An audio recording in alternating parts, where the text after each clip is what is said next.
Some new stories for you. Firstly, viewers, Ethiopian government has received, it is about to receive much needed financial assistance from the World Bank. We know that Ethiopian government has been in talks with IMF and other international institutions for financial assistance. But now it has succeeded in getting approval of some financial aid from World Bank. Ethiopian economy is under serious threat. We have been updating you about economic conditions. How much aid is Ethiopia going to receive? Financial aid. Secondly, was Dr. Tedros just an hour ago in a tweet criticized international response to the conflicts affecting black and white lives. He is very vocal. He has been in the US and there he's been trying to lobby in support of Tigray government. Once again, WHO spoke about Tigray crisis today, and in response to Dr. Tedros' statements, Eritrean Information Minister Yemane Gebremeskel demanded some actions. What is Yemane Gebremeskel demanding? And lastly, viewers, in previous video, I reported about a secret death squad of Oromo Liberation Army named Eagle Army, which targets specific individuals like commanders, like government officials. Now, we have received some names, some individuals who have been targeted by Eagle Army of Oromo Liberation Army.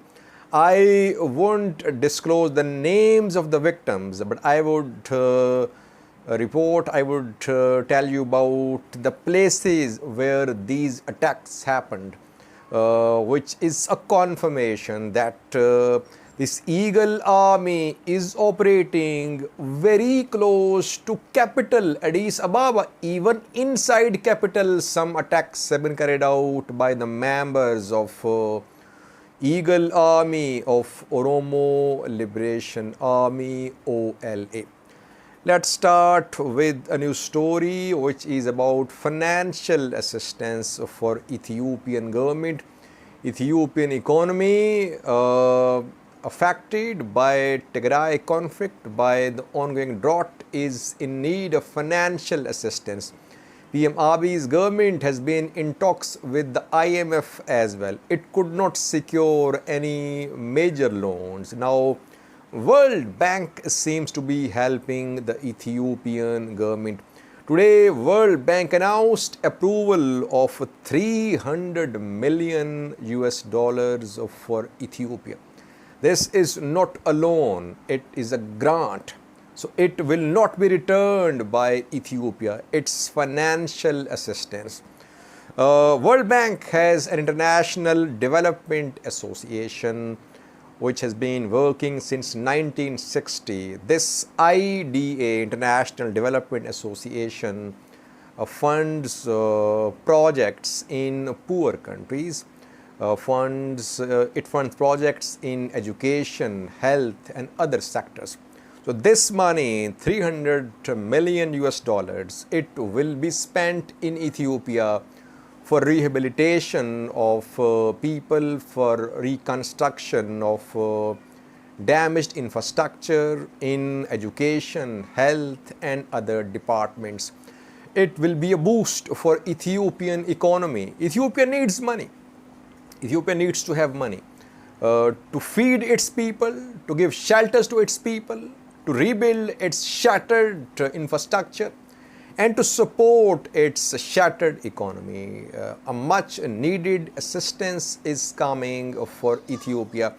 It's partly due to Ethiopian government's efforts that it has decided not to start another operation against Tigray government, that now international assistance, which was suspended, it is starting to flow back into Ethiopia.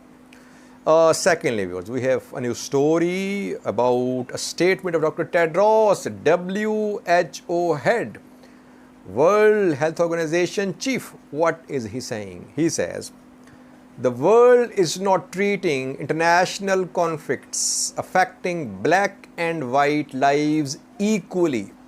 So he seems to be saying, he's implying that the world is focusing more on Russia-Ukraine conflict than on Tigray conflict. He says, WHO in a statement says that 2,000 trucks were due to arrive in Tigray since the announcement of truce 2 weeks ago, but so far only 20 trucks have arrived.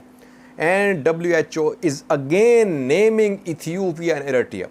WHO says that Ethiopian and Eritrean forces, they are continuing the siege of Tigray. There is need of unfettered humanitarian aid delivery to Tigray on emergency basis. Dr. Tedros has been in the US, where he has held meetings with top US parliamentarians, where he reportedly raised the issue of Tigray siege, Tigray blockade. He is highlighting Tigray crisis on international platform. That is why he's been criticized by Ethiopian and Eritrean governments.